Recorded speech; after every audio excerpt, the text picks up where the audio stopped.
kick off with a great session from Andra from LiveRamp. LiveRamp, great company doing lots of interesting things in the sort of first-party data space. Obviously, cookies coming to an end. These guys are sort of paving the way. So our first session from Andra is really going to focus on this first-party data future and why tomorrow's success rests on what consumers are doing today. So I'd like to give a warm welcome to Andra.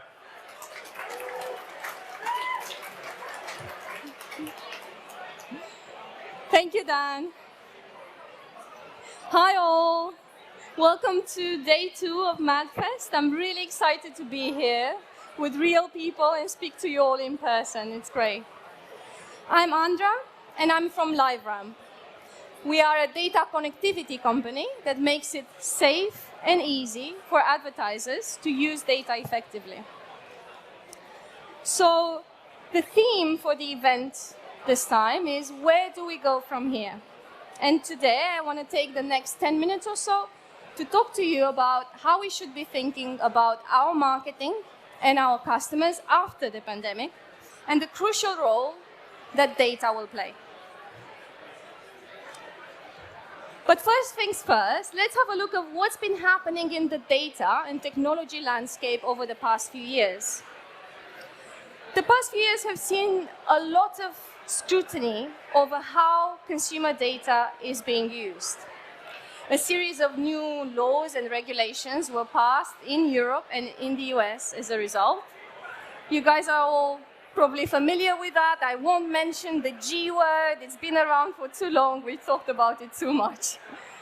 But anyway, as a result, we've seen the tech giants introduce a number of changes, the most prevalent one being the deprecation of third-party cookies.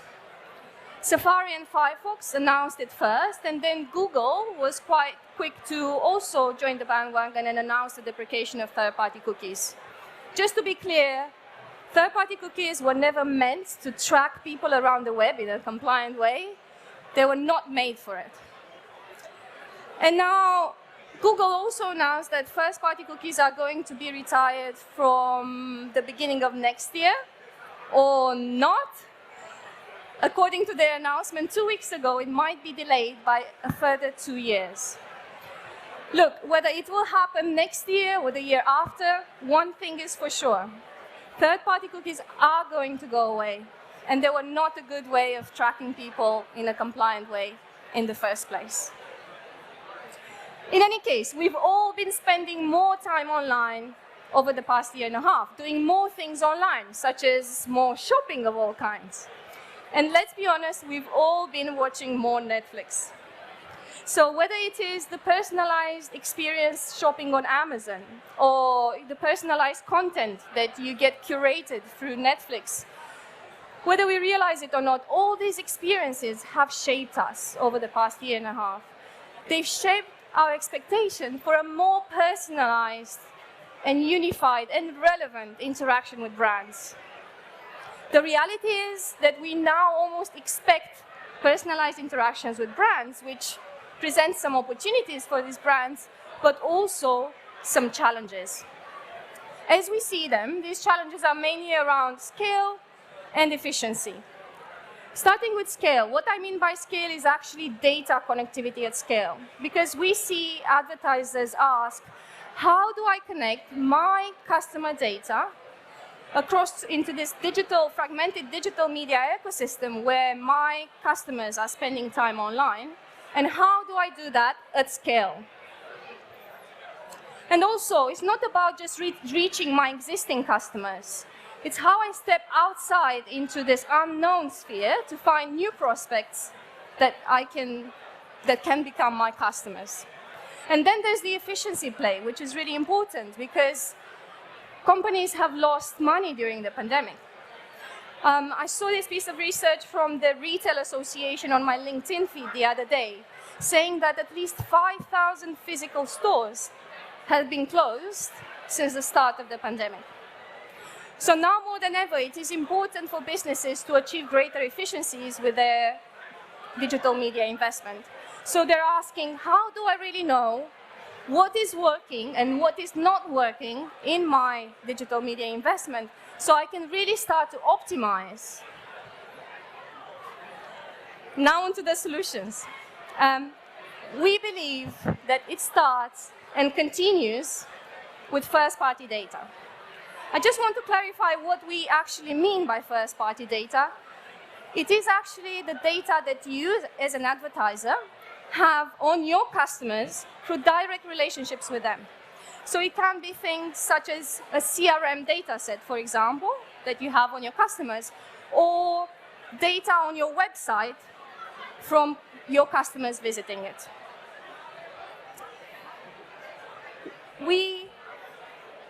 I think in current politics, there's a lot of talk at the moment about building back better. I think it encapsulates a feeling of we have lost things during the pandemic. We have lost time, we have lost money, freedom, experiences, and some of us have even lost dear ones. So now we've got an opportunity to build back better. And that means building back in a safer and more conscientious way. And that feeling is prevalent in the advertising industry as well, when we think about how we can communicate with our customers and how we want to. We want them to trust us. We want them to value us. And we want them to come back. So in order to do that, we absolutely have to focus our time and effort in getting to know our customers better. So we can really start to understand their wants and needs. Then we need to be able to reach them across appropriate channels in appropriate ways that respect consumer privacy and choice. And then we also need to understand what works for our business, so we can continue to deliver personalized experiences with our customers while driving efficiencies for the business. At LiveRamp, we believe that data can help us achieve these three things. It can help us better understand our customers by connecting disparate data points to unified people-based audiences so we can better understand them. It enables us to better address our customers through powering a consistent message across all the tech platforms where you're looking to reach your customers and prospects. And then it also allows you to measure the incremental ROI on the business by connecting digital exposures with real interactions, real-world outcomes, whether it is conversions or transactions, in a people-based way. So let's have a look at how one of our clients, Boots, have utilized the data that they have on their customers to personalize experiences with their customers while driving efficiencies for their business. So Boots have quite a lot of data. They have the CRM data set as a first-party data set that's tied to the Boots Advantage card, the loyalty card. Now, I want to see who in the audience has a Boots Advantage card. Can you put your hand up? Okay, I think that's about maybe 30–40%, less than half, which I think is a good representative sample because in total, there's 17 million adults in the UK that have a Boots Advantage card. 17 million is a big important number, so a really important data set for Boots. They also have transaction data, whether the transaction happened in-store or online or via the app. And there's also online behavioral data from Boots.com. So that's data that they capture through direct interactions on the website when you go to research different products or maybe look at prices or reviews. Now that's great, but the challenge is that these data silos are quite difficult to connect together to build a unified view of the customer. With LiveRamp, Boots were able to connect these data sets in order to build consolidated audiences so they could better understand their customers. Then using our integrations, they were able to push this data out to all the tech platforms where Mediacom, their media agency, are planning and buying, implementing media plans to reach their customers and prospects. These are just some examples of the platforms that they distribute the data to on this slide. And through doing that, they were able to achieve 4 times larger audience reach. And they're now activating over 100 segments based on their first-party data across something in the region of 30 to 40 campaigns monthly. The scale that Boots achieved is impressive. And last but not least, we've worked with Mediacom and Boots to measure the true return on investment that's driven through them activating their data across all these channels. And we can drill down to what channels, what platforms, what creatives, audiences, or placements are best performing at driving incremental sales. And as a result, Mediacom are able to use those learnings to optimize from there.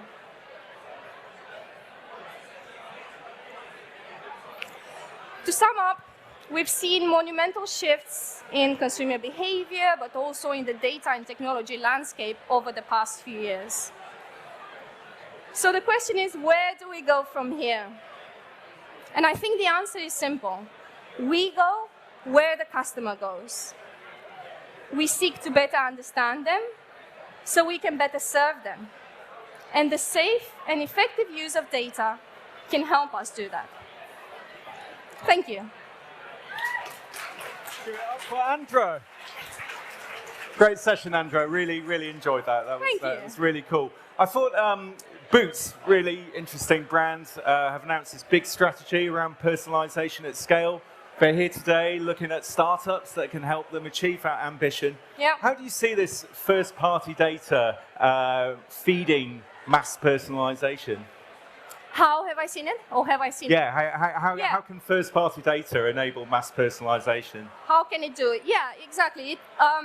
So your first-party data is really important because it can really help you understand your customers. It can help you, so transactional data in the case of Boots is really good because it can help them understand what people buy, but that predicts past purchase, also predicts future purchases. So in the case of Boots, we're working with the data science team to build propensity of purchase audiences that they can use in order to predict future purchases and drive new customers to convert across all their channels. So in this case, they use the intelligence that they have on their customers to drive future purchases, which has worked really well for them. Cool. And we've got questions. Always good to have questions. This one is from Gareth. Trust and data don't seem to be natural bedfellows. How do we rectify this? So how can you make trust and data work better together? I think it's a really good question, and it comes back to the challenges that we've seen in the industry with regards to consumer data being under more scrutiny because we lost trust in how this data was collected. Was it collected with consent? Did we know this was happening in the first place? I think some stats say that 60% of people today are aware that they're being tracked around the web and their data is being, pulled together and analyzed. But before, people didn't even know this. So the scrutiny over the past few years has actually uncovered a systematic problem that we had with how data was collected previously. So I think now we have an opportunity to realize that trust and data are not separate things, that we can still continue to utilize consumer data, but we have to ensure that we have a direct relationship with those customers, whether you're a brand collecting data with consent from your customers and your customers understand what the value exchange is, or whether you're a publisher and you are providing free content to your audience in return for their registration or authentication on the website. I think it all lies or is centered around trusting, open, honest, direct relationships where there's a value exchange and everyone understands what is happening. So now we have an opportunity to do that, especially with the application of third-party cookies that were not a good way of doing that, which has kind of led to the problem of trust and data. Now we have an opportunity to rebuild the ecosystem. So I think it's up to us. It's in our hands, and it is possible to do it. Cool. We're going to have to ask the G question, Google's decision to give cookies a stay of execution. Are marketers just burying their heads in the sand? You know, should they be delaying? Should they be doing stuff today? What would be your approach? Does it change anything fundamentally at all? I mean, it's a good question. What I actually meant about G earlier was not Google, but it was GDPR. I was talking about regulation. I was like, people have talked so much about GDPR. It's probably not worth mentioning it again. Everyone will know what we mean. But with regards to Google and third-party cookies, yeah, they obviously announced 2 weeks ago that they're going to delay that by up to 2 years. So we've seen some advertisers actually take a step back and say, phew, you know, we don't need to worry about that now. We've got 2 years to figure it out, which I can understand, but you know, that the issue is less pressing now from a timing perspective. But the reality is that it is still a problem now because 40% of the inventory in the open web in the UK is currently not addressable because it is available through Safari and Firefox that no longer support third-party cookies. So from the beginning, you're missing the opportunity to communicate with 40% of your customers who are simply on those browsers that are not trackable.